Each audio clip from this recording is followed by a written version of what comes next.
GS paper 3 ऐसा subject है जिसमें कि सारे जीएस में से सबसे कम स्कोर आते हैं। रैंकर्स हैं, दे have scored one of the highest marks in GS paper 3। तो 35 डेज के अंदर हम कैसे पूरे जीएस पेपर 3 को फिनिश कर सकते हैं, एक एक दिन का वो टाइम टेबल मैंने मेंशन कर दिया है। या तो आप ये पढ़ लीजिए पूरा, या तो आप ये पढ़ लीजिए पूरा। FDI in multi brand, FDI in defence, FDI in economic development. Next could be your FDI in education और एआई डेवलपमेंट और टेक्नोलॉजी। तो इन्वायरमेंट और डिजास्टर मैनेजमेंट के लिए हमें अपनी करंट अफेयर को पढ़ना बहुत जरूरी है। करंट अफेयर कहां से पढ़ें? डिजास्टर मैनेजमेंट के लिए आपको एनडीएमए की guidelines is very very important. ये है टॉप 1% में जो है वो है 20%, और बाकी के सर्कल में है वो 80%। लेकिन जनता जो 80% जनता है वो इसमें घूमती रहती है। बहुत कम लोग जो हैं वो इसमें पहुंच पाते हैं सेकंड रिंग में भी। पहला रिसोर्स हमारा आता है बायोलॉजी की बुक। ठीक है, बायोलॉजी की बुक में आपको ये पढ़ना है। यहाँ से कुछ किताबें हैं इंटरनल सिक्योरिटी की, ये दोनों आप पढ़ सकते हैं। तो टेररिज्म, लेडीज एंड जेंटलमैन, ये बहुत इंपॉर्टेंट, बहुत पुरानी थीम है टेररिज्म। आप देख सकते हो लिस्ट है पूरी, and there are many more question. अभी तो हमने 2016 तक लिया है। Hello and welcome to Margdarshan IAS. जय हिंद। कैसी चल रही है आप लोग की प्रिपरेशन? आई नो कि बहुत इंपॉर्टेंट फेज है और टाइम बहुत कम बचा हुआ है, and that is why I have created this important video for you, how to cover GS paper 3 for mains. ये वीडियो लंबी जरूर है because I have covered each and every subject of GS paper 3 in very detailed manner. Strategy, sources, approach, time table. 5 minute में तो ये नहीं हो पाएगा, राइट? और मैं चाहता हूं कि आप अपना बहुत टाइम सेव कर लें और अपनी एंग्जाइटी को खत्म कर दें, because I am going to share something very very important which very less people in this segment they teach you, they guide you. Okay, so stay with me till the end. जो end तक रहेगा reward उसी को मिलेगा and clarity उसी को आएगी, anxiety उसको कभी नहीं होगी। And this will be probably your last video on GS paper 3 strategy, I promise. Let us go and start. We all know GS paper 3 consists of these many subjects, but I have divided this into 3 groups. How? Number 1, this is one group, economy and agriculture. Okay, now science and tech, this is the second group. Okay, and this is the third group. Okay, and the last but not the least, this is the probably fourth group. ठीक है, तो almost 3 to 4 groups में हमें divide करते हैं इसको। Otherwise subjects को लेकर चले तो हमारे पास 5-6 सब्जेक्ट इसमें आते हैं। ठीक है, now GS paper 3 is not equal to economy. GS paper 3 is not equal to current affairs, and GS paper 3 is one of the most feared subject. क्यों feared subject है मैं आपको अभी बता देता हूं। मेरे पीछे ये जितने रैंकर्स हैं, they have scored one of the highest marks in GS paper 3. हम उनसे पढ़ते हैं ना जो अपने इस फील्ड में सबसे बेस्ट कर चुके हैं। आइए देखते हैं। So these rankers, Madhav Jain, rank 388, scored 133. He is the GS paper 3 topper this year. 133, बहुत इनके आसपास भी कोई नहीं है। ठीक है, देन सिद्धार्थ सिंह मेरे नाम पे ये रैंकर हैं, all India 143, 117, he scored 117. Then Aditya Vikram Agarwal, he scored 111. Guys ये जीएस पेपर 3 का ना सबसे best of the best score है। जानते हो क्यों? आओ दिखाता हूं मैं तुम्हें। ये देखो, ये स्लाइड आप देख रहे हो। इस स्लाइड में मैंने यूपीएससी के 2025 वाले जो रैंक थे ना, रैंकर्स जिन्होंने, शक्ति दुबे जिसमें रैंक थी, उनका मैंने डेटा निकाला था। हर एक सब्जेक्ट है इसमें। ठीक है, मैंने येलो से हाईलाइट किया हुआ है जीएस पेपर 3 का स्कोर। जस्ट लुक, शक्ति Dubey got 86 marks in GS paper 3, Harshita Goyal she got 90, Shah मार्गी चिराग शी गॉट 91। देन उसके बाद आप देखिए, then 91 Divyang Gupta rank 21, 93, 24, 90 rank 32। You see very few people they have scored 100+ in GS paper 3। आप इस साइड देखिए, इस साइड में तो बहुत लिमिटेड है। सिर्फ एक कैंडिडेट यहां था, दीपक गुप्ता, फिर उसके बाद सिद्धार्थ सिंह, देन उसके बाद 100 Ayush Saini, then this Ashi, and then Pratik Mishra, then everybody is 90। बाकी के सब्जेक्ट में they are scored very well. GS paper 3 ऐसा सब्जेक्ट है जिसमें कि सारे जीएस में से सबसे कम स्कोर आते हैं। क्यों?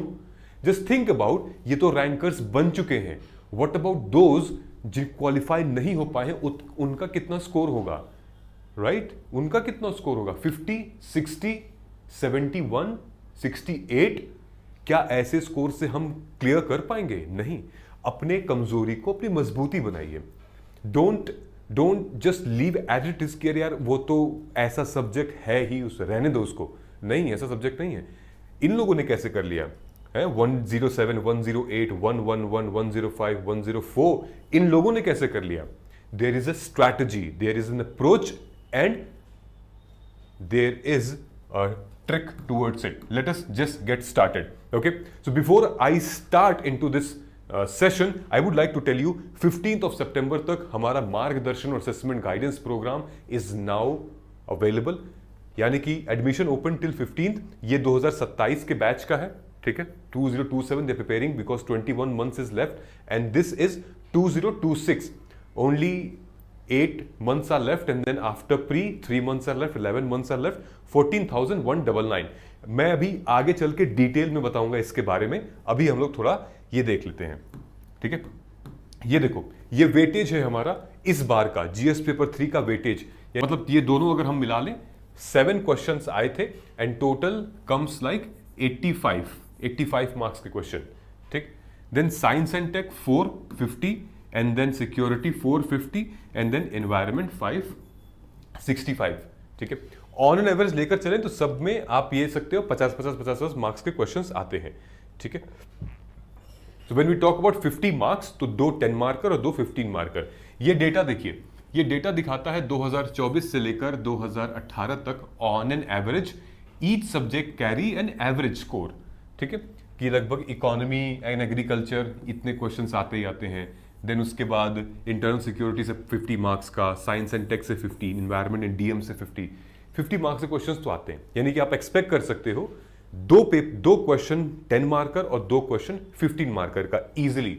Okay, now let us get ahead. ये टाइम टेबल मैंने बना रखा है, ओके? डे 1 से स्टार्टिंग होगी और डे 35, तो 35 डेज के अंदर हम कैसे पूरे जीएस पेपर 3 को फिनिश कर सकते हैं, एक एक दिन का वो टाइम टेबल मैंने मेंशन कर दिया है। कैसे हम डे 1 में क्या पढ़ेंगे, डे 2 में क्या पढ़ेंगे, डे 3 में क्या पढ़ेंगे, ओके? यहां तक मेरे ख्याल से इकोनॉमी है, उसके बाद फिर हमारा स्टार्ट होता है agriculture, then environment, disaster management, science and tech, internal security तक पूरा गया हुआ है। यू विल टेक दिस, मैं आपको टेलीग्राम चैनल पे ये सब कुछ दे दूंगा, टाइम टेबल फॉलो करो, लेकिन करना कैसे है वो देख लो पहले, ठीक है? टाइम टेबल से ज्यादा इंपॉर्टेंट करना कैसे है वो देख लेते हैं हम लोग, ठीक है? सबसे पहले हम लोग स्टार्ट करते हैं इकोनॉमी से, ओके? Economy plus agriculture. देखिए, बेसिक नोट से स्टार्ट करते हैं। बेसिक क्या है हमारा? एनसीईआरटी, ठीक है? क्लास 11th की NCERT, Indian economic development, and then Maharashtra board की एनसीईआरटी है, एनसीईआरटी नहीं है, महाराष्ट्र बोर्ड की किताब है जो कि स्टैंडर्ड 11, स्टैंडर्ड 12, ठीक? और इनको नहीं पढ़ना है तो आप इंडियन इकोनॉमी के लिए विवेक सिंह सर की किताब आप उठा के पढ़ सकते हैं, ठीक है? या तो आप ये पढ़ लीजिए पूरा, या तो आप ये पढ़ लीजिए पूरा। तब भी आप दोनों में से कोई भी पढ़ेंगे, आप मेंस लेवल का आंसर नहीं लिख पाएंगे। These are the building your foundation, but you must read it like finish, read it like novel या स्टोरी, फिनिश करो फटाक से, देखो क्या क्या बात कर रहा है, ठीक है? उसके बाद ये आपने पढ़ लिया, ठीक? ये एक सोर्स था। उसके बाद हमारे पास आपके खुद के क्लास नोट्स होंगे। अगर क्लास नोट्स हैं तो वो थोड़े बहुत काम आ सकते हैं, थोड़े बहुत काम आ सकते हैं, वो भी, उससे भी आपका मेंस का आंसर नहीं होगा। चाहे आप जिस भी कोचिंग इंस्टीट्यूट से ले रहे हो, जिस भी कोचिंग इंस्टीट्यूट से ले रहे हो, क्लास नोट्स एक लेवल तक काम आते हैं, उसके बाद नहीं काम आते, ठीक? उसके बाद सेकंड थर्ड सोर्स है हमारा बजट और इकोनॉमिक सर्वे, ठीक है? यूनियन बजट और इकोनॉमिक सर्वे जो आता है हमारा, वो हमारा सोर्स है एक। उसके बाद आता है हमारी मंथली मैगजीन या करंट अफेयर्स या मंथली मैगजीन, ये लेना पड़ता है, तब जाकर ये सोर्सेज को हमारा क्या होगा, कंप्लीट होगा। क्या? इकोनॉमी। फॉर एग्जांपल अगर हम लोग बात कर रहे हैं, let's talk about government budgeting की अगर हम बात कर रहे हैं तो आइए देखते हैं कैसे आप अपना टॉपिक को कवर करोगे। ये हमारा सिलेबस है यूपीएससी सीएससी मेंस इकोनॉमी का। ओके, आप देखो यहां पे Indian economy and issues relating to planning, mobilization of resources, growth, development and employment. आप एक क्या करो, डायरी पे बना लो कि planning, mobilization of resources, growth, development and planning, ठीक है, और बड़े में लिखो कि Indian economy and issues related to it, ठीक है, इश्यूज इनके निकाल लो।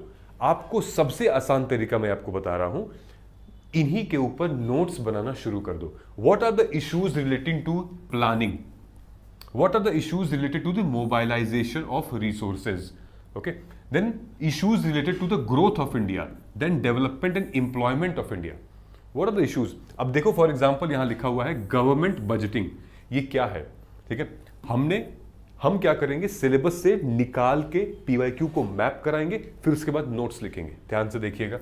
अब क्या देखते हैं, गवर्नमेंट बजटिंग, ठीक है, ये गवर्नमेंट बजटिंग साफ साफ दिया हुआ है आपके यूपीएससी के सिलेबस में। इकोनॉमी के क्या लिखा हुआ है, नीड एंड कंपोनेंट, ये आपको सिर्फ हमारे फाइल में मिलेगा और कहीं नहीं मिलेगा, लेकिन आप ले लीजिएगा।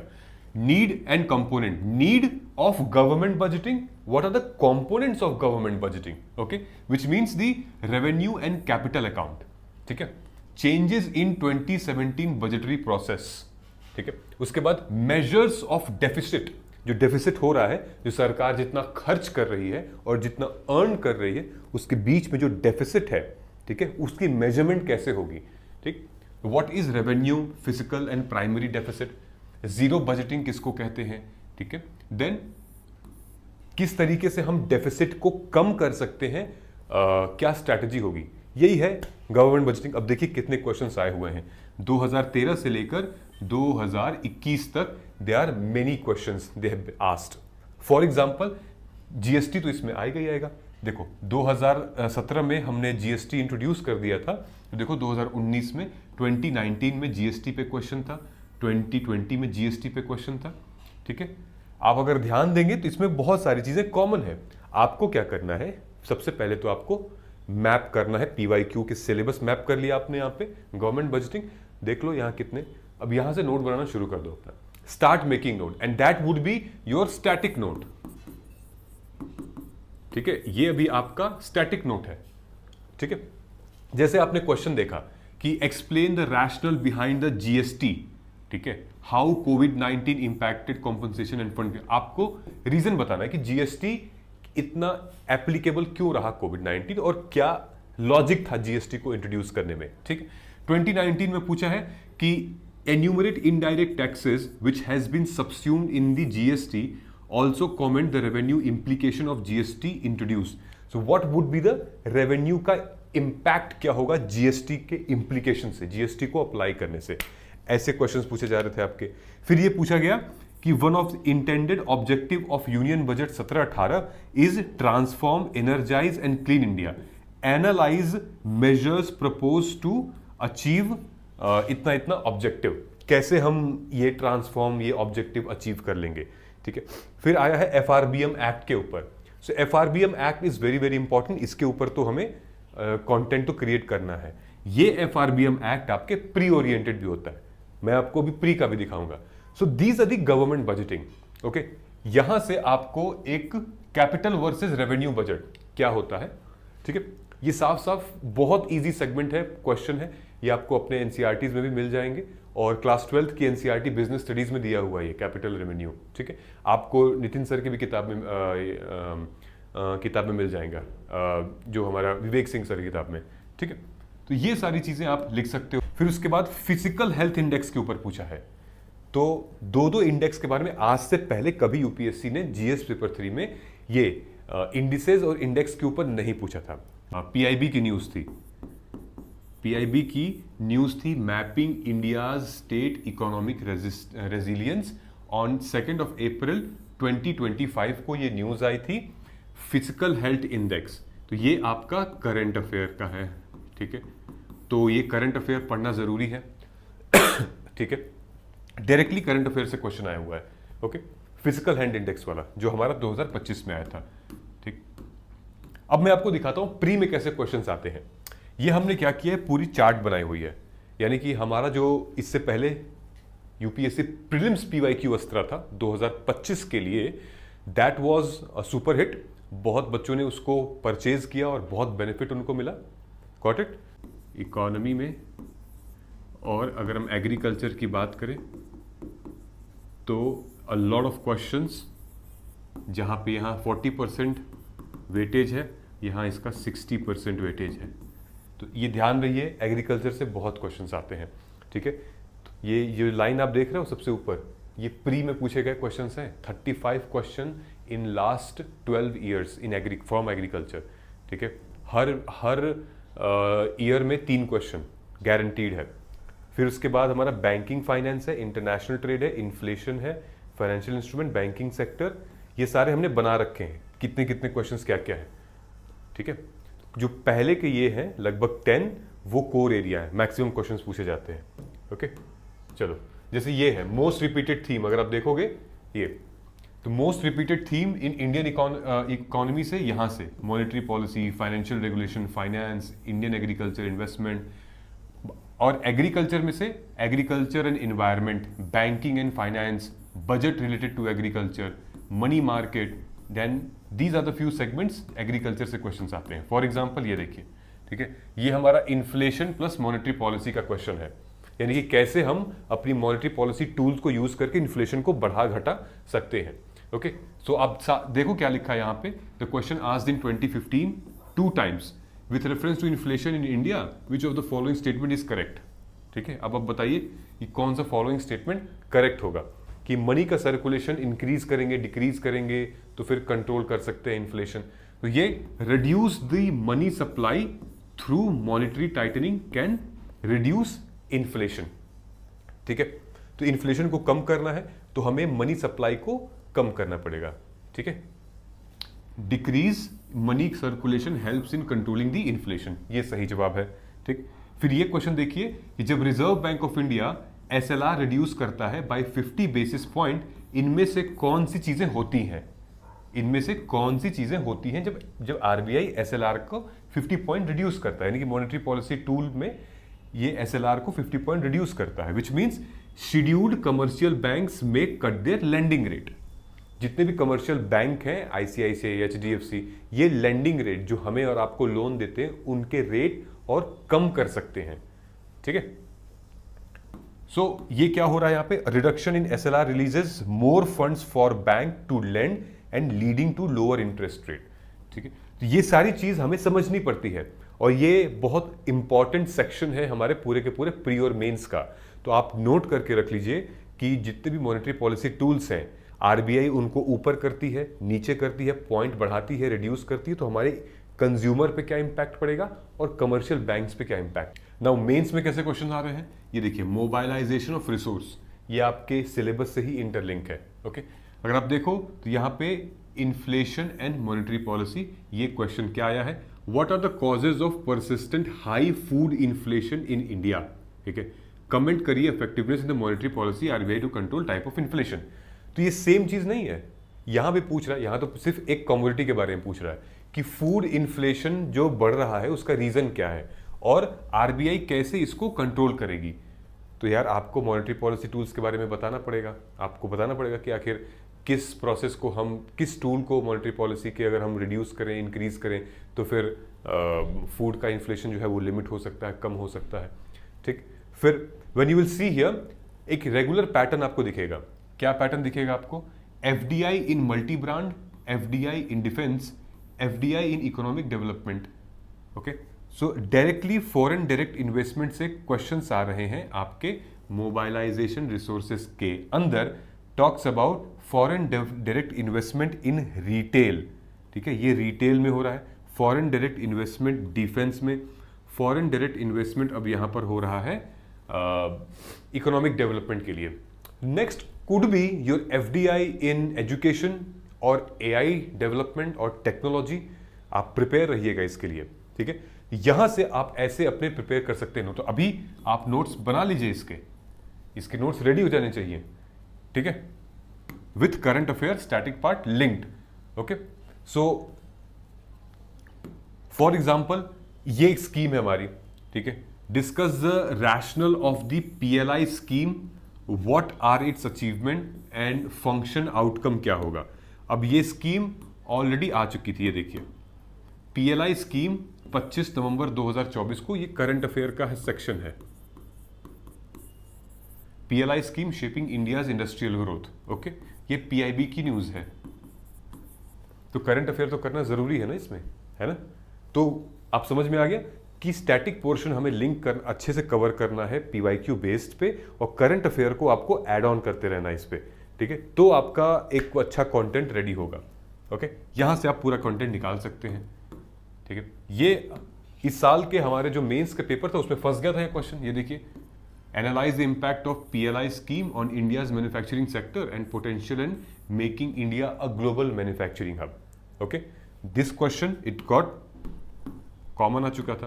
फिर एक क्वेश्चन आया था, explain the factor influencing decision of farmers on the selection of high value crops in India. अब एग्रीकल्चर पे आ गया, ठीक है। हाई वैल्यू क्रॉप्स मतलब चुनने के लिए फार्मर्स को, मतलब कैसे इन्फ्लुएंस हो रहे हैं बार बार। अब देखिए ये हमारे कुछ क्वेश्चंस फंसे हुए थे। Critically analyse the role of PDS in ensuring food security, then minimum support price mechanism influencing cropping pattern and farmers welfare, ठीक है। फिर ये देखिए, supply chain management in enhancing India's agriculture and food processing sector. So these are the few important question which comes. अब जैसे ये question है, अब 2017 में क्या क्वेश्चन पूछा गया था, what are the major reason for declining rice and wheat yield in cropping system, how is crop diversification helpful to stabilize the yield of this system, ठीक है। तो क्रॉप से ऐसे क्वेश्चंस आए हुए हैं, तो आपको एक क्रॉप और क्रॉपिंग पैटर्न के ऊपर ये हेडिंग डाल दीजिए अपनी, और उसके बाद ये देखिए ये सारे क्वेश्चंस के जो आपके टॉपिक्स हैं उनको उठा के नोट्स में लाना शुरू करिए, ठीक है। ज़्यादा नहीं, कहीं से नहीं मिल रहा है तो जस्ट गूगल पे टाइप करो, उसके आगे UPSC लिख दो और देखो तुम्हारा बहुत अच्छे अच्छे कंटेंट आ जाएंगे अलग अलग वेबसाइट से, ठीक है। फिर यहाँ देखो 2023 में खुद क्वेश्चन पूछा था बिल्कुल 2025 टाइप का, read this, explain the changes in cropping pattern in India in the context of consumption pattern and marketing condition, okay. तो कैसे हम मार्केटिंग कंडीशन और कंजम्पशन पैटर्न को देखते हुए क्रॉपिंग पैटर्न को चेंज कर रहे हैं। भाई लोग बहुत ज्यादा मिलेट्स खा रहे हैं, तो क्रॉपिंग पैटर्न अब चेंज होगा, क्योंकि कंज्यूम क्या कर रहा है लोग, वो मिलेट्स कंज्यूम कर रहे हैं। तो क्यों बार बार लोग चावल गेहूं उगाएंगे, मिलेट्स को उगाना शुरू करेंगे। तो ये क्रॉपिंग पैटर्न को इन्फ्लुएंस कर सकते हैं। और यहां पर ये डायरेक्टली क्वेश्चन पूछ दिया है कि फार्मर्स हाई वैल्यू क्रॉप को कैसे डिसाइड करते हैं, क्या इन्फ्लुएंस करता है उनको, ठीक है।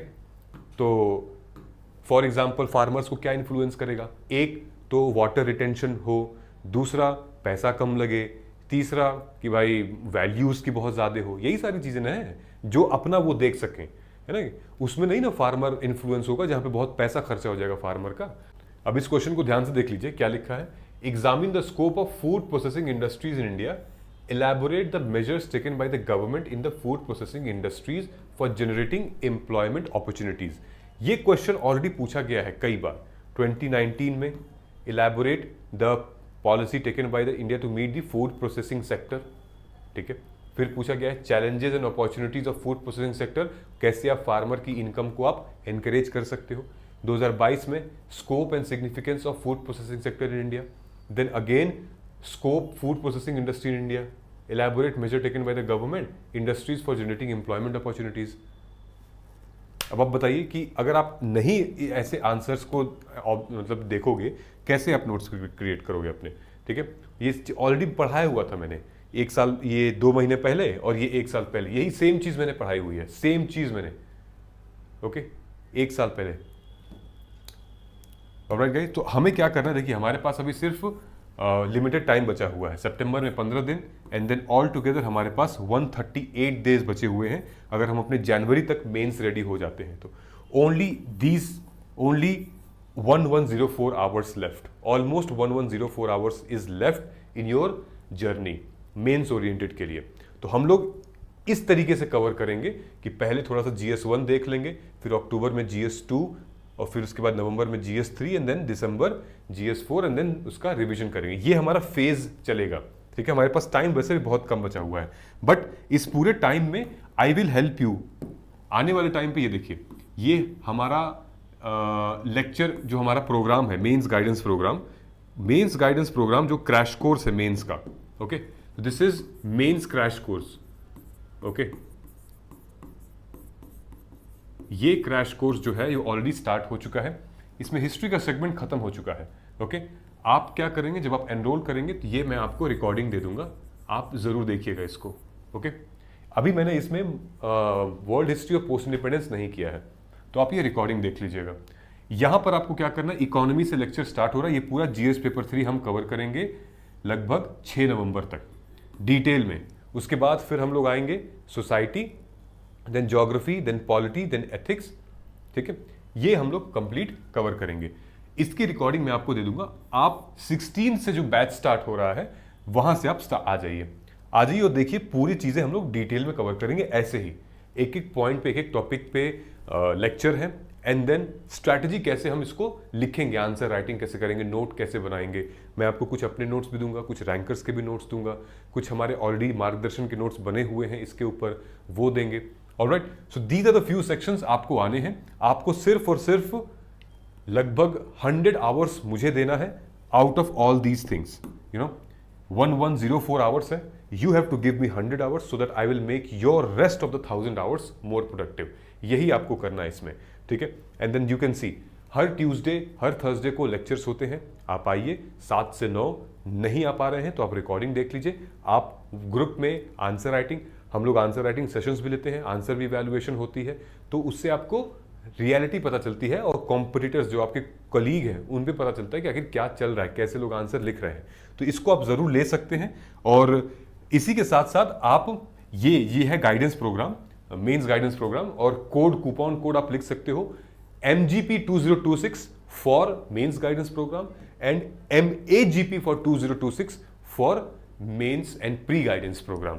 यानी कि ये MAGP हमारा 2026 तक, यानी कि जो प्री भी है, जिसे हम मेंस का क्रैश कोर्स है, वैसे प्री के टाइम पे प्री का क्रैश कोर्स इंक्लूड होगा, including all your video lectures, analysis, test, mocks and your 1-to-1 mentorship. इसमें 1-to-1 मेंटोरशिप इंक्लूड है, तो आप दोनों में से कोई एक जरूर ले सकते हैं। आई बिलीव कि आप इसके लिए जाइए, क्योंकि मेंस एंड प्री ये दोनों ही इसमें इंक्लूड है, ओके। चलिए आगे बढ़ते हैं।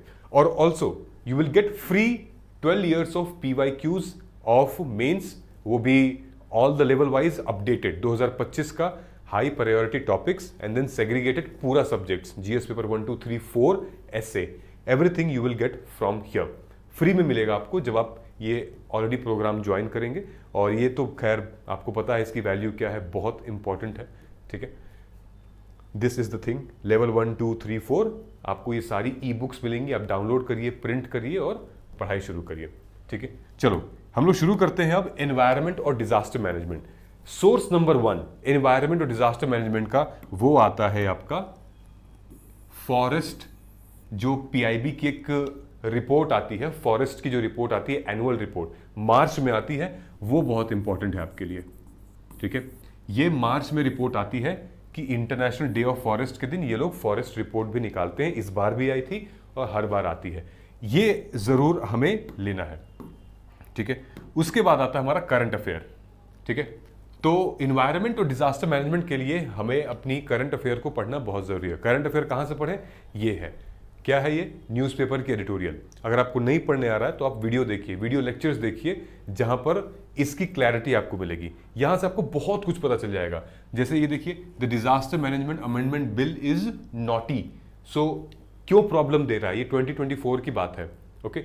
सो आप देखोगे यहां पर centralisation as a concern, then redefining definition of disaster क्या है, देन रेलेवेंट इश्यूज क्या है, ये बड़े अच्छे टॉपिक्स हैं, ठीक है। आप इसको लिख सकते हो, अपने आंसर में आपका कंटेंट मिल सकता है आपका। तो current affair is very very important for your again environment and DM, ठीक है। उसके बाद डिजास्टर मैनेजमेंट के लिए आपको NDMA की guidelines is very very important. तो ये हमारी NDMA की गाइडलाइंस बनेगी, ठीक है। इसको हम जरूर कवर करेंगे। आप देख सकते हो यहां पे लिखा हुआ है NDMA guidelines related to the action plan prevention of cold waves, then I don't know operating centre, then there are many. जब आप नीचे जाओगे, इसको क्लिक करोगे वेबसाइट को, NDMA की वेबसाइट को, तो आपको कंटेंट मिलेगा यहाँ से, ठीक है। एनीवेज, जब आप आप हमारे प्रोग्राम में एनरोल करोगे तो इन सब के बारे में हम बताएंगे और इन सब का कंटेंट भी हम देंगे, ठीक है। अब जैसे ये प्रोग्राम देखिए, ये क्वेश्चन देखिए आप, जो इन्वायरमेंट में आया था, व्हाट इज कार्बन कैप्चर, उसका यूटिलाइजेशन स्टोरेज क्या है, ठीक है। तो ये ऑलरेडी मतलब हमारी रिपीटेड थीम में से आया है, carbon emission then carbon credits 2023 में 2014 में ऑलरेडी पूछा गया है। So carbon is very very important, ठीक है। हमारा एक तो नेट ज़ीरो जो है वो हम 2070 में ख़त्म करने की बात कर रहे हैं। तो कार्बन के एमिशन को रिड्यूस करने के लिए what are the government planning, what the government steps are doing, non renewable resources में हम क्या कर रहे हैं। देन यहाँ देखिए electronic vehicle and carbon emission reduction. So what are the steps, कौन कौन सी क्या सोर्सेज है कार्बन के एमिशन होने पे, कहाँ कहाँ से कार्बन का एमिशन हो रहा है, ये रेलेवेंट, ये इंपॉर्टेंट है, ठीक है। तो फिर ये देखिए, ये प्री में क्वेश्चंस आए हैं सेम कार्बन कैप्चर से। 2023 में इन्वायरमेंट में पूछा गया है कि इनमें से कौन सा are the activities considered as the carbon capture and sequestration, okay. फिर ये पूछा है कि व्हाट इज ब्लू कार्बन, तो आप लिखेंगे carbon capture by oceans and coastal ecosystem is a blue carbon, ठीक है। तो ये क्या है, ये कार्बन कैप्चर, और ये इस बार फिनोमिना पूछ दिया है यहाँ पे, कार्बन कैप्चर यूटिलाइजेशन स्टोरेज क्या है ये। और आपके प्री में तो कई बार से आता रह रहा है, 2021 में पूछा, 2023 में पूछा। सो इस तरीके से जब हम एनालाइज करेंगे तो हमारी बुद्धि खुलेगी, ठीक है। खुलेगी भी नहीं बल्कि समझ में आएगी यार एग्जाम क्या है, ठीक है। देखो ध्यान से ना, दो तीन चीजें बड़ी इंपॉर्टेंट है यार। ये सर्कल देख रहे हो, ये और ये है टॉप 1%, ठीक है।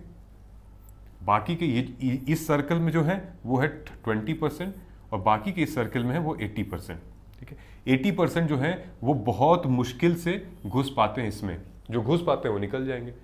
और कैसे घुस पाएंगे, यही सब स्ट्रैटेजीज देख के, यही सब बातें सुन के और अप्लाई करके, ठीक है। सारी बातों को हटा उठा के एकदम टू द पॉइंट चीज, ठीक। जो 20% है वो डेफिनेटली उसमें जाते हैं, लेकिन जनता जो 80% जनता है वो इसमें घूमती रहती है। बहुत कम लोग जो हैं वो इसमें पहुंच पाते हैं। सेकंड रिंग में भी परेशान रहते हैं, कैसे पढ़ें, क्या पढ़ें, मम्मी नहीं पढ़ने दे रहे हैं, पापा नहीं पढ़ने दे रहे हैं, हमारे यहाँ पे ये प्रॉब्लम वो प्रॉब्लम है, अपनी प्रॉब्लम में ही परेशान रहते हैं वो। उनसे पढ़ाई नहीं हो पाएगी, कभी भी नहीं हो पाएगी, और वो यूपीएससी लायक है भी नहीं। कोई बोल दिया कि तैयारी कर ली और फिर तैयारी चल रही है। तो ये जो सर्कल है ना 80% वाला, बहुत कम सीरियस बच्चा ही निकल कर आ पाता है। 1% भी इसी में से निकल कर आता है, लेकिन वो उसका क्लैरिटी रहता है, ठीक है, वो जर्नी रहती है उसकी। If you want to be a top 1%, these are the content which you have to follow, okay. Now sea water intrusion in the coastal aquifer is a major concern in India. ये आपके 2025 GS paper 3 में आया था। Then you see the PYQ 2019 and 2022 में, explain the cause of coastal erosion in India, ठीक है। अब ये क्या है, सी वाटर इंट्रूजन इन कोस्टल, ये भी तो कोस्टल इरोजन ही है, ठीक है। आप मेंशन करिए ना इसको यहाँ पे। उसके बाद यहाँ दिया है कोस्टल सैंड माइनिंग के बारे में बात की है, लीगल है या इलीगल है। All these questions are connected, interlinked. If you will make notes, आप सिर्फ इसी के नोट्स प्रिपेयर करेंगे और करंट अफेयर में सुनते रहेंगे ये सारी चीजें, तो आप कवर कर सकते हैं ये चीज, ओके। और क्वेश्चन देख लेते हैं हम लोग। ये देखिए, ग्राउंड वाटर डिप्लीशन का बारे में पूछा है। फिर यहां पूछा है about the Paris agreement on COP26, okay. ये देखिए COP26 2021 में, and then 26 session of COP। देखो डायमेंशन अलग हो सकते हैं, बट क्वेश्चंस आपको यहीं से मिल सकते हैं। आप लिखिए तो सही, आप ग्रिड इनिशिएटिव क्या था, सोलर एसोसिएशन इनिशिएटिव क्या था, देन COP26 का आउटकम और कमिटमेंट क्या है इंडिया का, एंड देन आप देखिए इस बार के COP की मीटिंग में क्या बात हुई है, वैल्यू ऐड कर लीजिए, बस ये टॉपिक आपका कंप्लीट हो गया, ठीक है। Then what are the fundamental to the country's economy and exploited by the mining, why is mining considered as environmental hazard, ठीक। माइनिंग क्यों इन्वायरमेंटल हजार्ड भाई वो है, बताइए। तो ये देखिए ना, कोस्टल सैंड माइनिंग के ऊपर क्वेश्चन आया हुआ है। माइनिंग पूछा है ना, तो माइनिंग में there are many types of mining, जिसमें से कोस्टल सैंड माइनिंग है, ठीक है। ऑलरेडी एक बार क्वेश्चन पूछा है। सो आई एम नॉट सेइंग कि सब कुछ PYQ है, आपको एक आइडिया लग जाएगा, आपकी नोट्स प्रिपेयर हो जाएंगी PYQ बेस्ड, ठीक है। ये करंट अफेयर की क्लास है हमारी, इसमें मैंने डिटेल में बताया था mini cloud burst are on the rise, ठीक है। फिर मैंने इन लोगों को पूरा डिटेल में समझाया हुआ है कि क्लाउड बर्स्ट क्या होता है, इसकी डेफिनेशन क्या होती है, मिनी क्लाउड बर्स्ट और क्लाउड बर्स्ट के बीच में डिफरेंस क्या होता है। अभी जो पूरा नॉर्दर्न इंडिया में जो क्लाउड बर्स्ट हुए हैं, जैसे कि पंजाब में तो फ्लड आया है, देन हिमालय, देन उत्तराखंड, तो क्या रीज़न है उसका और क्या मिटिगेशंस है, ठीक है, मॉनसून कैसे चेंज हो रहे हैं। तो ये हमारा मोबाइल ऐप का ये ओवरव्यू है। यहाँ पर आप स्टेज 3 पे क्लिक करेंगे तो करंट अफेयर्स के सारे लेक्चर्स यहाँ पर आ जाएंगे। ओके, बायोलॉजी एक सोर्स है आपके साइंस एंड टेक की। तो अब तक तो आपको समझ में आ गया होगा इन्वायरमेंट का कहाँ कहाँ से करना है, जो स्टैटिक पोर्शन हमारा, ठीक है, सारा आपको कवर करना है from your PYQs and then current affairs, magazine भी हो गई और आपके न्यूज़पेपर भी हो गए, एंड देन वैल्यू ऐड आपको करने हैं वहाँ से। देन अगर हम बात करें साइंस एंड टेक की, पहला रिसोर्स हमारा आता है बायोलॉजी की बुक, ठीक है। बायोलॉजी की बुक में आपको ये पढ़ना है यहाँ से, यहाँ से 8, 9, 10, 11, 12, 13 ये चैप्टर्स आपको पढ़ने हैं बायोलॉजी की बुक में, ठीक है। उसके बाद क्वेश्चंस, ये देखिए ये आपके क्वेश्चंस आए हुए, ये आपके सिलेबस है UPSC का, साइंस एंड टेक का। इसी को उठा के और ढूंढते रहिए इसके ऊपर करंट अफेयर क्या है, देखिए आपको क्वेश्चंस मिल जाएंगे इजीली, ठीक है। ढूंढने का मतलब ये नहीं, अभी हम लोग PYQ देखते हैं कैसे क्वेश्चंस आए हुए हैं। Okay, for example current affair से भी आए हुए हैं। ये साइंस एंड टेक के लिए तो करंट बहुत इंपॉर्टेंट है, करंट तो बहुत ज़्यादा। जैसे ये देखिए, India can be world leader in science. Now if you will read this article, you will get at least 10 important points for what? For your next topic. Ministry of Culture to organize commemorative exhibition at 75 location, 75 years, and these are the things. तो current affair is really important for your science and tech. ये मैंने पढ़ाया भी है science and take को detail में हमने यहाँ पे, ठीक है, जो हमारे क्लासेस करंट अफेयर की चल रही हैं उसमें भी हमने पढ़ाया हुआ है, ठीक है। फिर ये देखिए, the fusion energy program in India has steadily evolve. ये fusion energy program PM Modi गए थे फ्रांस में, तो वहाँ पे ये करंट अफेयर आया था, 1 मई 2025 का है ये। तो PM मोदी गए थे वहाँ पे, तो ये न्यूज़ आई थी, world's largest fusion project construction. नहीं देखिए ये सेम है, ठीक है, international thermo nuclear experiment reactor, then international ये है पूरा थर्मो न्यूक्लियर एक्सपेरिमेंट रिएक्टर है। डायरेक्टली क्वेश्चन यहीं से आया था, ठीक है। फ्यूजन पे ऑलरेडी क्वेश्चंस आ चुके हैं, but this is the another dimension. Okay, then how can India achieve energy dependence through clean technology by 2047? How can biotechnology play a crucial role? ये 2023 की एक स्टडी थी, ठीक है, इंडिया की ही थी, कि इंडिया हमने एक रिसर्च पेपर निकाला था जिसका नाम था पैथवेज टू आत्मनिर्भर भारत, ठीक है। तो ये रिपोर्ट आई थी मार्च 20, 2023 में, वहीं से ये लिया गया है, एनर्जी डिपेंडेंस। और ये हमेशा से ये एवरग्रीन टॉपिक है एनर्जी डिपेंडेंस का, तो इसको जरूर देख लीजिएगा आप, ठीक। इंडियाज एनर्जी डिपेंडेंस बाय 2047, ये टाइम्स ऑफ इंडिया का है, 15 मार्च 2023।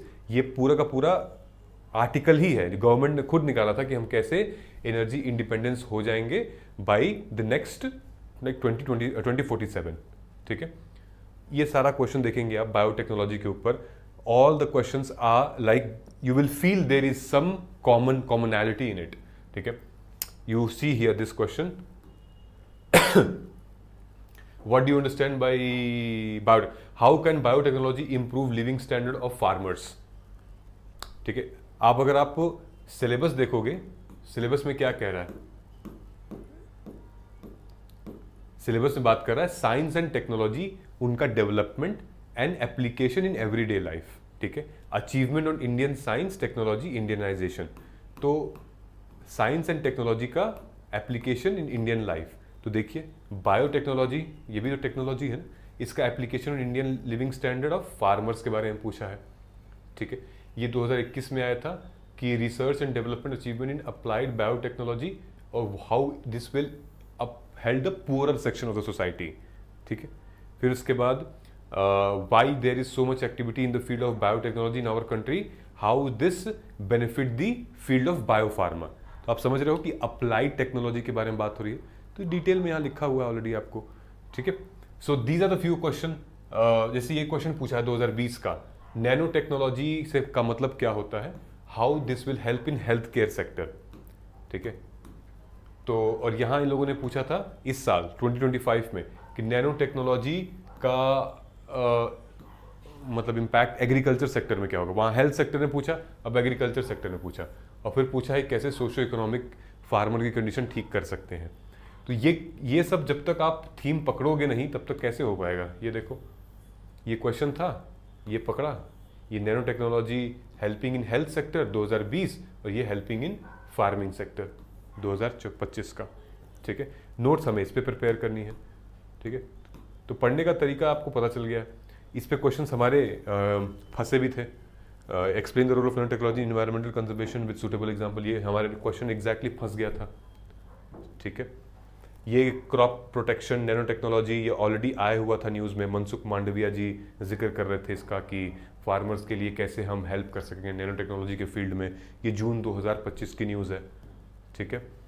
Then semiconductor manufacturing hub, semiconductor industry in India, ये इंडिया सेमीकंडक्टर मिशन, ये ऑलरेडी पीआईबी की न्यूज़ है और हमारा फंसा भी था इस साल के जो मेंस का हमारी टेस्ट सीरीज थी। तो आप देखो यहाँ पे 2022 का इंडिया सेमीकंडक्टर मिशन, आप देखिए इंडिया सेमीकंडक्टर मिशन, ये पीआईबी की न्यूज़ है ये। तो एक सही मेंटोर आपको बताएगा कि पढ़ना कैसे है, ठीक है, तरीका क्या है पढ़ने का। बाकी तो सब लोग तो ऐसे ही पढ़ाते जाएंगे तो कोई दिक्कत नहीं है। Last but not the least हमारी इंटरनल सिक्योरिटी आती है। कुछ किताबें हैं इंटरनल सिक्योरिटी की, ये दोनों आप पढ़ सकते हैं, ठीक है। आप अपने स्टैटिक पोर्शन को स्ट्रॉन्ग कर सकते हैं, ठीक है, थोड़ा सा पढ़ के। नक्सलिज्म क्या होता है, टेररिज्म क्या होता है, ये मैंने पढ़ाया भी था। बाकी जो मैक्सिमम कंटेंट है 70% जो आपका content goes to monthly magazine, newspaper, editorial, very very important. यहाँ से आपको एक जनरल पर्सपेक्टिव पता चल जाएगा, बाकी सब यहाँ से पता चलेगा। India is fast emerging hub as a cyber security innovation, फिर साइबर सिक्योरिटी क्रिटिकल इंफ्रास्ट्रक्चर, ये सब क्या है, यहाँ से आपको बहुत अच्छा कंटेंट मिलेगा अपने जीएस पेपर 3 के लिए। ये मैंने पढ़ाया भी था, इमीडिएट गवर्नमेंट रिस्पॉन्स, ये टेररिज्म में पढ़ा रहा था इनको, ठीक है। ये टेररिज्म अपने प्रोग्राम के अंदर हम लोगों ने पढ़ाया हुआ है डिटेल में, ठीक। तो जो हमारा करंट अफेयर, अगर आपको सिर्फ करंट अफेयर ज्वाइन करना है ना तो आप ज्वाइन कर सकते हो। इट्स ओनली फॉर 24 या 2599, 2-2,500 रुपये का है। ज्वाइन करिए, प्री और मेंस दोनों है, और एग्जाम ओरिएंटेड हम लोग चलते हैं, जहाँ पर हिंदू, इंडियन एक्सप्रेस, पीआईबी, योजना, कुरुक्षेत्र, इनकी क्लासेस चलती हैं, ठीक है। वीक में सेशंस होता है, एक बार वीकली होता है, हम आपको क्वेश्चंस भी देंगे, प्री और मेंस दोनों कवर होता है, ठीक है। Really really important. So interlinking pre and mains PYQ. अब जैसे इंटरनल सिक्योरिटी में ये लेफ्ट विंग एक्सट्रीमिज्म का एग्जाम क्वेश्चन है, ये ऑलरेडी आपको सिलेबस का पार्ट है। तो लेफ्ट विंग एक्सट्रीमिज्म में ऑलरेडी हमारे पीआईबी में एक न्यूज़ आई भी थी, हालांकि ये बहुत पुराना टॉपिक भी है लेफ्ट विंग एक्सट्रीमिज्म, लेकिन यहाँ पर अमित शाह जी का कहना था कि हम मार्च 2026 से पहले खत्म कर देंगे ये नक्सलिज्म वक्सलिज्म सब कुछ, एलिमिनेट फ्रॉम दिस कंट्री। तो एक देखिए लेफ्ट विंग एक्सट्रीमिज्म फाइनेंसिंग इन नक्सल अफेक्टेड एरिया, ठीक है। ये क्वेश्चन आया हुआ है, आप देखो 2015, 18, 20 में left wing extremism counter, left wing extremism, development versus displacement, the question is already there, और ऑलरेडी हमने अपने टेस्ट सीरीज में भी डाल रखा था इसको। डालने का मतलब ये है कि आपके मेंटोर को पता है, आपके टीचर को पता है कि एग्जाम ओरिएंटेड क्वेश्चन कैसे फ्रेम हो सकते हैं। फिर यहां दिखा था ग्लोबल टेररिज्म के ऊपर। तो टेररिज्म, लेडीज एंड जेंटलमैन, ये बहुत इंपॉर्टेंट, बहुत पुरानी थीम है टेररिज्म। आप देख सकते हो लिस्ट है पूरी, and there are many more question. अभी तो हमने 2016 तक लिया है। Terrorism financing, narco terrorism, crime nexus, then cause, link, drug trafficking and everything. आपको इन्हीं के ऊपर नोट्स प्रिपेयर करने हैं। समझ में आ रहा है? ऐसे ही आपको नोट्स प्रिपेयर करने हैं। आप उठाइए और बनाना शुरू करिए।